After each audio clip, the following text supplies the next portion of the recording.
നിങ്ങളെ ഇഷ്ടപ്പെടുന്നവരെ ഒരിക്കലും ദുരുപയോഗം ചെയ്യരുത്. നിങ്ങളെ ആവശ്യമുള്ളവരോട് ഒരിക്കലും തിരക്കിലാണെന്ന് പറയരുത്. നിങ്ങളെ എപ്പോഴും വിശ്വസിക്കുന്നവരെ ചതിക്കരുത്. നിങ്ങളെ എപ്പോഴും ഓർക്കുന്നവരെ മറക്കരുത്. നിങ്ങളുടെ മനസ്സും ചിന്തകളും നിങ്ങൾക്ക് മാത്രമുള്ളതാണ്. അത് നിങ്ങളുടെ പ്രത്യേകതയാണ്. നിങ്ങൾക്ക് 1000 സുഹൃത്തുക്കൾ ഉള്ളത് അത്ഭുതമല്ല. മറിച്ച് ആയിരക്കണക്കിന് ആളുകൾ നിങ്ങൾക്ക് എതിരെ നിൽക്കുമ്പോൾ ഒരാളെങ്കിലും നിങ്ങളോടൊപ്പം നിൽക്കുന്നതാണ് അത്ഭുതം.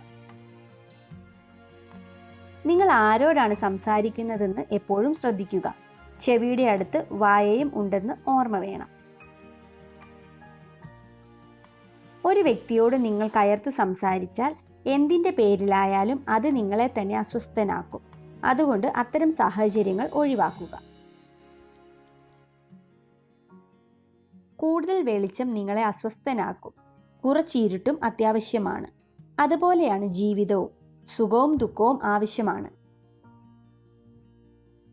ജീവിതത്തിൽ തളരുമ്പോൾ നമുക്ക് വേണ്ടത് ഉപദേശങ്ങളല്ല, നമ്മളെ കാണാനുള്ള കണ്ണുകളും കേൾക്കാനുള്ള കാതുകളും മനസ്സിലാക്കാനുള്ള ഹൃദയവുമാണ്. എനിക്ക് എല്ലാം അറിയാം എന്ന ചിന്ത വന്നു തുടങ്ങിയാൽ അവിടെ തുടങ്ങും നമ്മുടെ പരാജയം. മിക്ക മനുഷ്യരും അവരുടെ കാഴ്ചപ്പാടുകൾ അവരുടെ ചുറ്റുപാടുകൾക്കൊത്ത് പരിമിതപ്പെടുത്തുന്നു. ആരെയും നമ്മോട് സംസാരിക്കാനും സ്നേഹിക്കാനും നിർബന്ധിക്കരുത്. ഇഷ്ടമുള്ളവർ കൂടെ കാണും, അല്ലാത്തവർ പോകേണ്ടവർ തന്നെയാണ്. വിജയത്തിനായി നിങ്ങൾ പരാജയത്തെ അന്വേഷിക്കണം. എല്ലാ പാഠങ്ങളും തോൽവിയിൽ ഉൾപ്പെട്ടിരിക്കുന്നു. എല്ലാം വിധി പോലെ നടക്കട്ടെ എന്ന് വിചാരിക്കരുത്.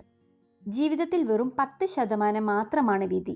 ബാക്കി 90% നിങ്ങളുടെ പ്രതികരണത്തെ ആശ്രയിച്ചിരിക്കും. ചെളിയിലാണ് താമര വിരിയുന്നത്. എത്ര മോശം സാഹചര്യത്തിലും ആത്മബലം കൈവിടാത്തവർക്ക് വിജയം സുനിശ്ചിതമാണ്. 100 ഭീരുക്കൾ ചേർന്നാലും ധീരമായ ഒരു തീരുമാനം ഉണ്ടാവില്ല. സന്തോഷം എന്നത് ഒരു സ്ഥലമല്ല, ഒരു പ്രക്രിയയാണ്. സന്തോഷമായി തുടരാൻ ശരിയായ മനോഭാവം ആവശ്യമാണ്.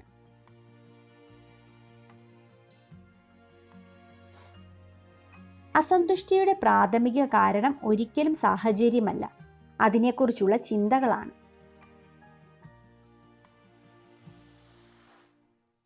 മറ്റുള്ളവരെ സ്നേഹിക്കുന്നതിന് മുൻപ് സ്വയം സ്നേഹിക്കുക. പഠനങ്ങൾ പറയുന്നു, നിങ്ങൾക്ക് ഏറ്റവും പ്രിയപ്പെട്ട ഒരാളെ ദീർഘനേരം കെട്ടിപ്പിടിക്കുക. 20 സെക്കൻഡിൽ കൂടുതൽ ആലിംഗനം ചെയ്യുന്നത് നിങ്ങളുടെ ശരീരത്തിൽ ആശ്വാസവും വിശ്വാസവും നൽകുന്ന ഹോർമോണുകൾ ഉൽപ്പാദിപ്പിക്കുന്നു. ഇത് സമ്മർദ്ദം കുറയ്ക്കാൻ സഹായിക്കുന്നു. വീഡിയോ കണ്ടതിന് നന്ദി. ഇതുപോലുള്ള വീഡിയോസ് ഇഷ്ടപ്പെടുന്നവർ ചാനൽ സബ്സ്ക്രൈബ് ചെയ്യുക.